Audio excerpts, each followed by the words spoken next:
नमस्कार साथियों, आगे बढ़ते हैं और हम बात करते हैं MP board class 10th NCERT social science कक्षा 10वीं में सामाजिक विज्ञान से आज का हमारा मोस्ट इम्पॉर्टेंट क्वेश्चन है मनरेगा 2005 के उद्देश्यों की व्याख्या कीजिए। क्या बताया है? मनरेगा 2005 के उद्देश्यों की व्याख्या कीजिए। मनरेगा 2005 क्या है, सबसे पहले समझ लेते हैं। मनरेगा 2005 एक रोजगार कार्यक्रम है। क्या है ये? रोजगार कार्यक्रम है, ठीक है, जो सन 2005 में लागू किया गया था। ठीक, इसका जो उद्देश्य था, इससे पहले हम देख लेते हैं इसे क्या नाम दिया गया था। तो इसे महात्मा गांधी राष्ट्रीय रोजगार अधिनियम 2005 कहते हैं। क्या कहते हैं इसे? महात्मा गांधी राष्ट्रीय रोजगार अधिनियम 2005 या रोजगार गारंटी अधिनियम 2005 एक ही बात है। राष्ट्रीय रोजगार गारंटी भी आप बोल सकते हैं। यहाँ पे देखो, अब इसका उद्देश्य क्या था, मैं आपको सीधी सी लैंग्वेज में समझा देता हूँ। इसका उद्देश्य था जो ग्रामीण क्षेत्र में जो लोग रहते हैं, कहाँ पे? ग्रामीण क्षेत्र में जो लोग रहते हैं, व्यक्ति जो रहते हैं, उनको काम नहीं मिलता है।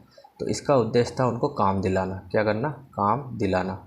और कितने दिन में दिलाना था? तो ये 15 दिन में काम दिलाना था। कितने दिन में? 15 दिन में। अब यदि 15 दिन में काम नहीं दिला पाते थे तो उनके लिए उन्हें क्या करना पड़ता था? तो इनके लिए उन्हें रोज़गार भत्ता देना होता था। क्या देना पड़ता था? रोज़गार भत्ता या, ठीक है। तो अब हम देख सकते हैं इसका आंसर सिंपल सी लैंग्वेज में। तो भारत के लगभग 625 ज़िलों में, 2 मिनट आप डिस्टर्ब हो रहेंगे इससे, ठीक है। तो क्या बताया है? भारत के लगभग 625 ज़िलों में काम का अधिकार लागू करने के लिए एक कानून बनाया। इसे महात्मा गांधी राष्ट्रीय ग्रामीण रोजगार गारंटी अधिनियम 2005 कहते हैं।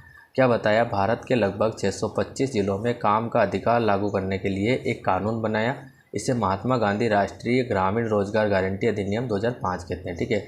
इसके उद्देश्य क्या क्या थे, तो हम बात करते हैं यहाँ पे उद्देश्य की। तो पहला उद्देश्य क्या था? जैसा कि मैंने बताया, मनरेगा का सबसे बड़ा उद्देश्य गाँवों का विकास करना तथा रोजगार प्रदान करना था, ठीक है। पहला का काम था, मनरेगा का सबसे बड़ा उद्देश्य गाँवों का विकास करना और रोजगार प्रदान करना।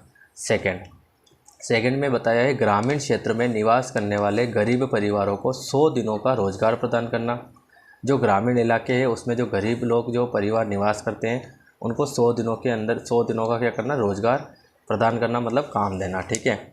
इसके बाद बताया इसमें काम मांगने पर 15 दिन के अंदर कार्य उपलब्ध कराना। तीसरा, जैसा कि मैं पहले बता चुका हूँ आपको। चौथा क्या बताया है? इंपॉर्टेंट पॉइंट है, यदि निश्चित समय पर काम उपलब्ध नहीं कराया गया तो उस व्यक्ति को बेरोजगारी भत्ता प्रदान करना। क्या बताया? यदि निश्चित समय पर काम उपलब्ध नहीं कराया गया तो उस व्यक्ति को बेरोजगारी भत्ता प्रदान करना। तो ये था आपके मनरेगा 2005 के उद्देश्य और उनकी व्याख्या। तो उम्मीद है आपको समझ में आया होगा, और अगर फिर भी आपको कोई डाउट रहता है तो आप मुझे कमेंट कर सकते हैं, ठीक है गाइस। एक और बात, अगर आपने अभी तक चैनल को सब्सक्राइब नहीं किया है तो आपसे रिक्वेस्ट है आप चैनल को सब्सक्राइब कर दीजिए। वीडियो पसंद आए तो वीडियो को लाइक कर दीजिए, और आप प्लेलिस्ट में जाइए, आपको और इम्पोर्टेंट क्वेश्चन मिलेंगे, ठीक है, जो कि अपलोड हो चुके हैं। तो आप उनको भी पढ़िए और इन क्वेश्चनों को भी अच्छे तरीके से पढ़ लीजिए। एग्ज़ाम के लिए काफ़ी इंपॉर्टेंट क्वेश्चन है और हेल्पफुल होंगे आपके लिए, ठीक है गाइस। मिलते हैं अगले वीडियो में अगले क्वेश्चन के साथ। तब तक के लिए थैंक यू।